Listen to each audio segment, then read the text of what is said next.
Assalamualaikum warahmatullahi taala wabarakatuh. Alhamdulillah, syukur kita kepada Allah. Isu yang menjadi viral di ketika ini yaitu seorang wanita yang telah mengambil duit sebanyak Rp40 di tabung masjid. Dan kita sebagai pemerhati di luar sudah tentu berbagai tanggapan yang kita lontarkan, sama ada berpihak kepada wanita itu ataupun berpihak kepada masjid. Ada pro dan kontra. Namun kita sebagai pembaca dan juga orang luar, secara pribadi, kalau saya ditanya, saya mengiyahkan pengambilan duit dengan nilai yang begitu besar, Rp40, oleh wanita tersebut. Karena kita melihat dari sudut suasana di ketika ini yang bukan satu atau dua orang yang terkesan dengan situasi COVID ini. Apabila kita melihat situasi ini, maka ada kelembutan yang perlu kita ambil ataupun kita kena nilai, khususnya kita sebagai ahli jawatankuasa masjid ataupun pengurusi masjid. Kewajaran itu adalah keadaan wanita itu kita harus baca dulu. Apakah wanita itu mengambil duit itu niatnya mencuri atau di sebaliknya karena kesusahan perlukan makan minum atau mungkin juga anaknya sakit. Sepatutnya tidak perlu terburu-buru untuk melaporkan kepada pihak yang berkuasa sehingga mencamarkan nama seorang wanita.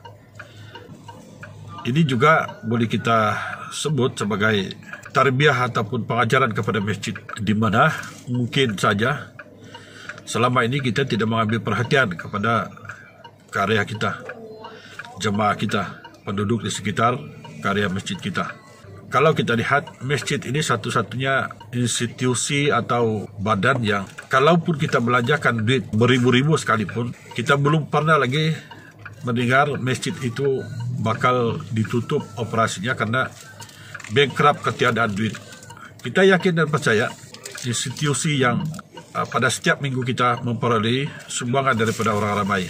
Dan kita difahamkan sebahagian daripada kawasan masjid ini mempunyai keuangan yang begitu banyak, bahkan mencapai ratusan ribu, bahkan juta. Sebab itu, kebijaksanaan kita untuk mengurus keuangan tidak hanya dilihat kepada memperbaiki masjid ataupun seumpamanya, tapi kita perlu melihat kepada hal-hal yang lain. Sebab itu kalau kita membaca perkara ataupun kepada wanita ini dengan nilai Rp40, belum ada kewajaran untuk kita laporkan kepada pihak penguasa sehingga ditangkap. Kita sepatutnya ahli jawatankuasa dan juga masyarakat Islam setempat sama-sama bermuhasabah diri dan tidak perlu kita mengambil tindakan yang terburu-buru atau tergesa-gesa, karena itu adalah melibatkan maruah ataupun Islam itu sendiri.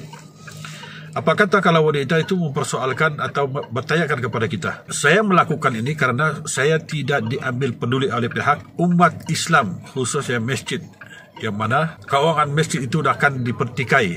Apa jawaban kita sehingga mana sabahnya itu kita tinggalkan seorang wanita yang kelaparan atau kesusahan atau kesulitan? Sudah tentu kita tidak dapat memberi jawaban yang boleh diterima oleh kita kebanyakan.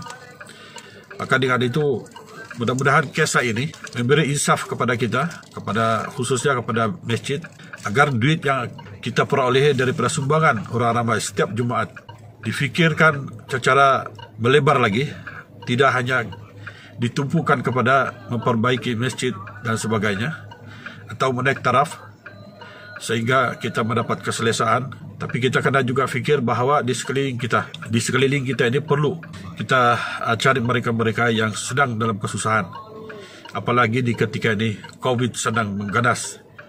Mudah-mudahan iktibar ini dapat kita jernihkan kalaupun di ketika ini kita kehilangan duit.